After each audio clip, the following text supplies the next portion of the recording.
বাংলাদেশ সেতু কর্তৃপক্ষ এবং প্রকল্প দপ্তর মিতব্যয়িতার পরিচয় দিয়ে মোট ১,৮৩৫ কোটি ৩৮ লক্ষ টাকা সাশ্রয় করে পুরো প্রকল্পটি ৩০,৭৭০ কোটি ১৩ লক্ষ টাকায় গত ৩০ জুন ২০০০ তারিখে সমাপ্ত করেছে। এটি দুঃসাহসী এক স্বপ্নের নাম। দক্ষিণাঞ্চলের ২১টি জেলার সাথে রাজধানীর সড়ক যোগাযোগের স্থাপনের জন্য তিনি ২০০১ সালের ৪ জুলাই পদ্মা সেতুর ভিত্তিপ্রস্তর স্থাপন করেন। ২০০৯ সালে দ্বিতীয় মেয়াদে ক্ষমতায় আসার পরপরই মাননীয় প্রধানমন্ত্রী আপনি পদ্মা সেতু নির্মাণে পুনরায় পদক্ষেপ গ্রহণ করেন। শত প্রতিকূলতা, বাধা বিপত্তি, ভিত্তিহীন দুর্নীতির অভিযোগ ও দেশি বিদেশি ষড়যন্ত্র উপেক্ষা করে পদ্মা সেতু নির্মাণে আপনি ছিলেন আপনি পিতার মতোই আপোষহীন, অটল ও অবিচল। ২০১২ সালের ৮ জুলাই মাননীয় প্রধানমন্ত্রী মহান জাতীয় সংসদে নিজস্ব অর্থায়নে পদ্মা সেতু নির্মাণের ঘোষণা দেন। এই সাহসী ও যুগান্তকারী সিদ্ধান্তের পরিপ্রেক্ষিতে প্রশাসনিক ও কারিগরি সকল প্রক্রিয়া সম্পন্ন করে মূল সেতুর নির্মাণ কাজ শুরু হয়। পদ্মা সেতুর পরিকল্পনা থেকে শুরু করে সফল বায়নের প্রতিটি কার্যক্রমে আপনি দিক নির্দেশনা প্রদান করেছেন, নিবিড়ভাবে মনিটরিং করেছেন, জাতীয় স্বার্থকে সবার ঊর্ধ্বে তুলে ধরেছেন। আর জাতির পক্ষ থেকে আপনার প্রতি আবারও কৃতজ্ঞতা প্রকাশ করছি।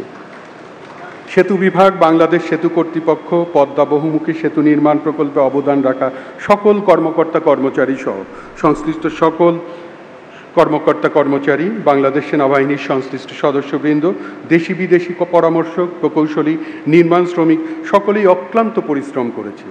এমনকি বৈশ্বিক মহামারী করোনাকালীন সময়ে নিরবচ্ছিন্নভাবে কাজ করেছেন। সকলের প্রতি রইল আন্তরিক ধন্যবাদ ও কৃতজ্ঞতা। পদ্মা সেতুর দুই পাড়ের জনগণ, তাদের অবদানও অপরিসীম। তারা সকলেই সহযোগিতার হাত বাড়িয়েছেন, অনেকেই ভিটামাটি ছেড়ে দিয়েছেন। তাদের প্রতি বিশেষ কৃতজ্ঞতা প্রকাশ করছি। আমি বিশেষভাবে কৃতজ্ঞতা প্রকাশ করছি সড়ক পরিবহন ও সেতু মন্ত্রণালয়ের দায়িত্বে নিয়োজিত মাননীয় মন্ত্রী মহোদয়ের প্রতি, যিনি প্রকল্পের শুরু থেকে শেষ পর্যন্ত এ প্রকল্পের কার্যক্রম তদারকি করেছেন। সর্ববৃহৎ অবকাঠামো পদ্মা সেতু নির্মাণের অভিজ্ঞতা সরকার, বিশেষজ্ঞ এবং প্রকৌশলীদের মেগা প্রকল্প বাস্তবায়নে আত্মবিশ্বাসী করে তুলেছে। বাংলাদেশের নিজস্ব অর্থায়নে পদ্মা সেতু নির্মাণের এই উদাহরণ যুগ যুগ ধরে উন্নয়নশীল দেশে নিজের পায়ে দাঁড়ানোর নিদর্শন হিসাবে বিশ্ব ইতিহাসে নন্দিত হবে। মাননীয় প্রধানমন্ত্রী, দেশের সম্পদের সর্বোত্তম ব্যবহারের মাধ্যমে বৃহৎ অবকাঠামো নির্মাণে আত্মবিশ্বাসের দৃঢ় ভিত্তি রচনা করার জন্য পদ্মা সেতু নির্মাণে দেশীয় জনবলের অভিজ্ঞতাকে কাজে লাগানোর জন্য একটি কোম্পানি গঠন করে পদ্মা সেতুর পরিচালন ও রক্ষণাবেক্ষণ কার্যক্রম সম্পাদনের জন্য আপনি যে নির্দেশনা প্রদান করেছেন, আমরা সেটি বাস্তবায়নের শেষ পর্যায়ে রয়েছি। গত ৩ জুলাই ২০২৪ তারিখ পর্যন্ত পদ্মা সেতু দিয়ে গড়ে প্রতিদিন ১৭,১১৭টি যানবাহন চলাচল করেছে। প্রতিদিন গড়ে ২,২৫,৮৯,৭২৭ টাকা টোল আদায় হয়েছে, যা পূর্ব প্রক্ষেপণের চেয়ে অনেক অনেক বেশি।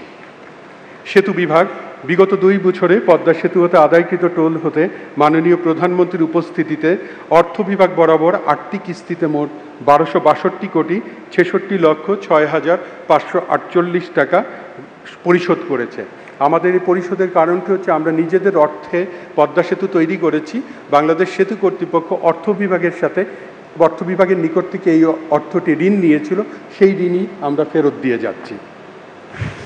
মাননীয় প্রধানমন্ত্রী, ২০২৩-২৪ অর্থ বছরে এই পদ্মা সেতু প্রকল্পের কাজ সমাপ্তির জন্য আপনি নির্দেশনা দিয়েছিলেন। আমরা সেই নির্দেশনা অনুসরণ করে আরডিপিপি অনুযায়ী প্রকল্প ব্যয় ৩২,৬০৫ কোটি ৫১ লক্ষ টাকা হলেও সেতু বিভাগ, বাংলাদেশ সেতু কর্তৃপক্ষ এবং প্রকল্প দপ্তর মিতব্যয়িতার পরিচয় দিয়ে মোট ১,৮৩৫ কোটি ৩৮ লক্ষ টাকা সাশ্রয় করে পুরো প্রকল্পটি ৩০,৭৭০ কোটি ১৩ লক্ষ টাকায় গত ৩০ জুন ২০০০ তারিখে সমাপ্ত করেছে।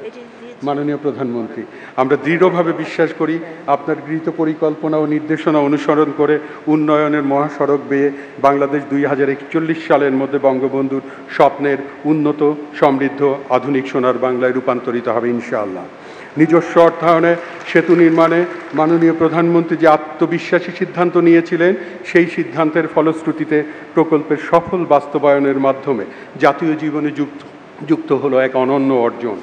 দেশের মানুষের জন্য পদ্মা সেতু নিছক একটি বৃহৎ অবকাঠামো নয়, এটি দুঃসাহসী এক স্বপ্নের নাম।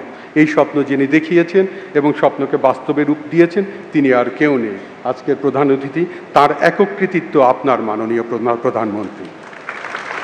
এই স্বপ্নকে বাস্তবে রূপান্তরের পাশে দাঁড়ানো দেশের প্রতিটি নাগরিকের প্রতি আমি আবারও সেতু বিভাগের পক্ষ থেকে আন্তরিক কৃতজ্ঞতা প্রকাশ করছি। মহান সৃষ্টিকর্তা আমাদের সহায় হন। জয় বাংলা, জয় বঙ্গবন্ধু, বাংলাদেশ চিরজীবী হোক। আসসালামু আলাইকুম।